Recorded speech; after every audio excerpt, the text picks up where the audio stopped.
एक जो विषय जो कि चल रहा है कि जो डेरा चीफ को एप्रीहेंड उनकी अरेस्ट करने के बाद उनको वीआईपी ट्रीटमेंट दिया जा रहा है, तो ऐसी कोई बात नहीं है। सरकार इसका खंडन करती है। पहला विषय यह आया कि उनको हेलीकॉप्टर से क्यों ले जाया गया, तो I would like to clarify that it was purely on security considerations, क्योंकि उनको सुनारियाँ जो कि यहाँ से करीब 250 किलोमीटर की दूरी पे है, रोहतक के विसिनिटी में, क्योंकि उनको वहाँ लेके जाना था और जो सिक्योरिटी हालात थे वो बाय रोड ले जाना बिल्कुल जनहित में नहीं था, तो उनको हेलीकॉप्टर से ले जाया गया। और जहाँ तक हेलीकॉप्टर की व्यवस्था का सवाल भी है, the helicopter was arranged by the government of Haryana. The government of Haryana has paid for the helicopter.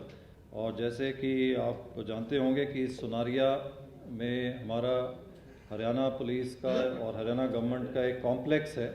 उसमें एक हमारा वहाँ पे पुलिस ट्रेनिंग सेंटर है जिसको हम पीटीसी सुनारिया कहते हैं, और उसके बगल में वहाँ पे हमारी डिस्ट्रिक्ट जेल रोहतक है। तो उनको वहाँ पे डिस्ट्रिक्ट जेल रोहतक में उनको रखा गया है, और जैसा कि अन्य किसी कैदी को जैसे ट्रीट किया जाता है वैसे ही उनको ट्रीट किया जा रहा है।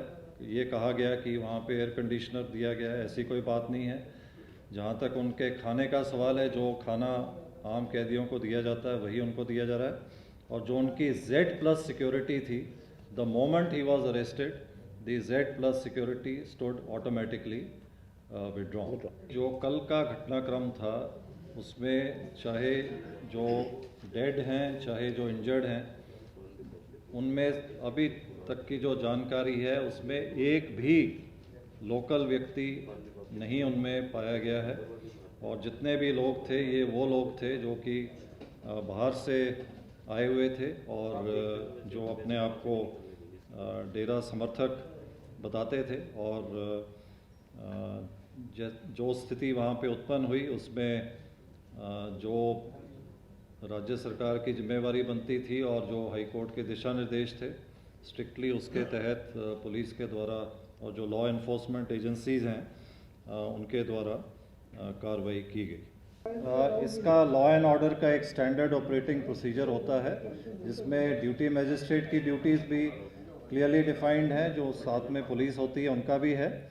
और क्योंकि ये अभी कल का ही घटनाक्रम है तो अभी इमीडिएटली मेरा संभव नहीं आपके जवाब का। ये तो अब जैसे कि काफ़ी वीडियोग्राफी भी की गई है, उसमें से जो बात निकल के आएगी, अगर किसी ने अपनी ड्यूटी में कोताही की है तो निश्चित तौर पर कार्रवाई होगी। जो कल माननीय उच्च न्यायालय ने आदेश किए हैं, अभी उन्होंने जो डेरा के वकील हैं उनको कहा है कि आप डेरा की प्रॉपर्टी, एसेट्स एंड लायबिलिटीज़ की डिटेल कोर्ट में प्रस्तुत करें, तो उसके बाद उस पर जैसा आदेश कोर्ट का होगा वो कार्रवाई की जाएगी।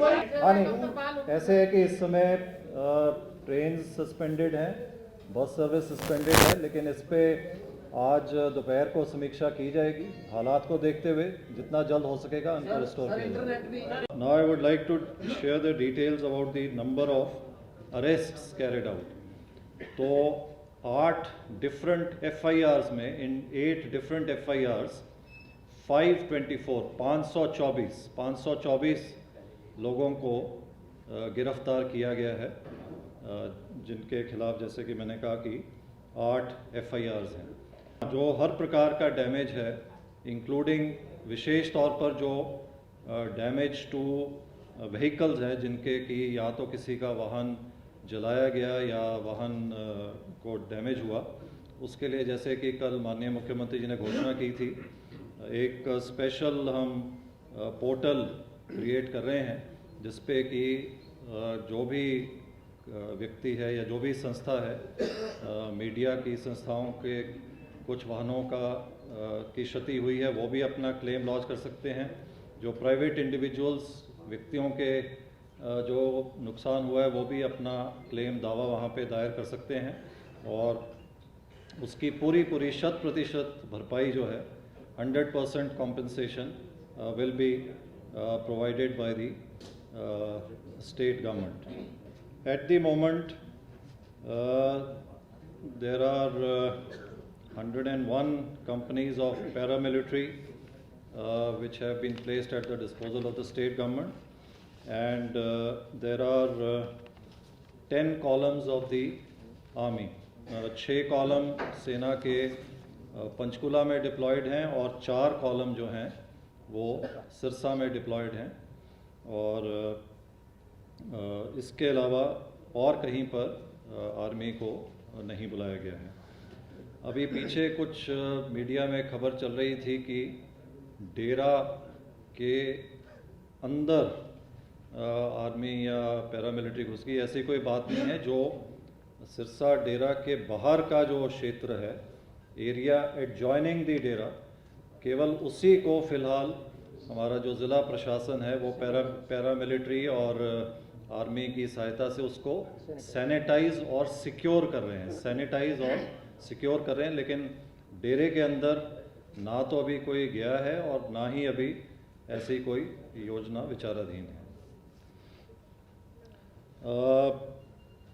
एक विषय और जो कि आपको हम जानकारी देना चाहेंगे कि कल के ऑपरेशन के दौरान we have been able to apprehend and take into our possession एक तो 1 AK-47, 1 Mauser, ये एक जो वाहन जो उनका डेरा समर्थकों का चल रहा था उसको पंचकुला में, not in the court premises but some place far away from the court premises, तो एक वाहन में से उनके समर्थकों में से के वाहन से एक AK-47 और एक माउजर बरामद किया गया, और उसी तरह से एक दूसरे वाहन से 2 राइफल और 5 पिस्टल भी बरामद किए गए। इसके अलावा देशद्रोह के मामले हमने दर्ज किए हैं, टू केसेस ऑफ सेडिशन और 2 मामले देशद्रोह के।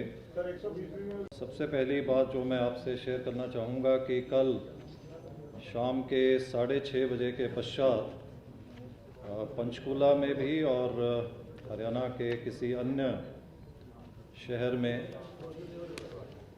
लॉ एंड ऑर्डर से संबंधित कोई भी घटना घटित नहीं हुई है। Law and order is being fully maintained in the whole state.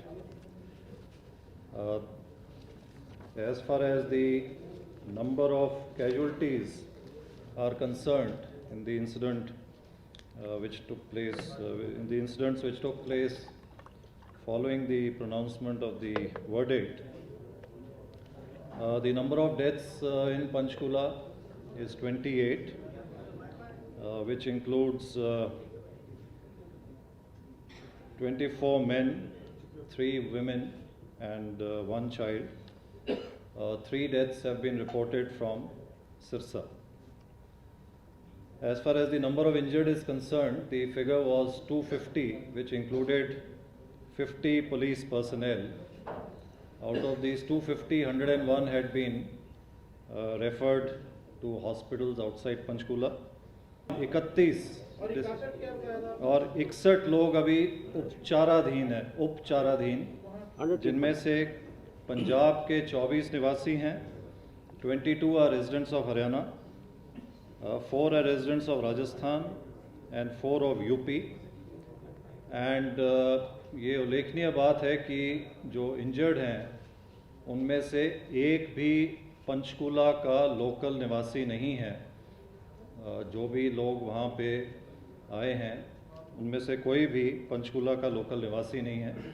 और जहाँ तक डेड का सवाल है, उनकी आइडेंटिटी इस्टेब्लिश की जा रही है, लेकिन कोई लोकल रेजिडेंट अभी आगे नहीं आया जिसने ये कहा है कि ये मेरा रिश्तेदार है जिनकी डेथ हुई है और मैं इनकी बॉडी क्लेम करना चाहता हूँ। तो the police is in the process of establishing the identity of the 28 dead persons. As and when we come to know how many of them belong to which place, वो भी detail हम आपके साथ share करेंगे। How many were the where the outcome जो कि the death was the outcome of police bullets, वो अभी पोस्टमार्टम की कार्रवाई चल रही है. होपफुली आज दोपहर तक वो भी कार्रवाई संपन्न हो जाएगी. तो जैसे ही वो पता लगेगा तो वो डिटेल भी. जहाँ तक डैमेज टू प्रॉपर्टी का सवाल है, 28 वाहन 28 vehicles were burnt, which also included some government vehicles. As far as buildings damage to property is concerned, उसमें 2 सरकारी बिल्डिंग्स थी. एक इनकम टैक्स का कार्यालय और एक हमारा जो हार्ट्रॉन है, हरियाणा इलेक्ट्रॉनिक्स कॉरपोरेशन, उसका कार्यालय, जिनको कि डैमेज हुआ है. और 6 प्राइवेट दुकानें, 6 शॉप्स. इसके अलावा 2 buildings or 2 structures were set on fire. One was a bar जो है, और एक HDFC का ATM. So these are the 2 buildings which were set on fire.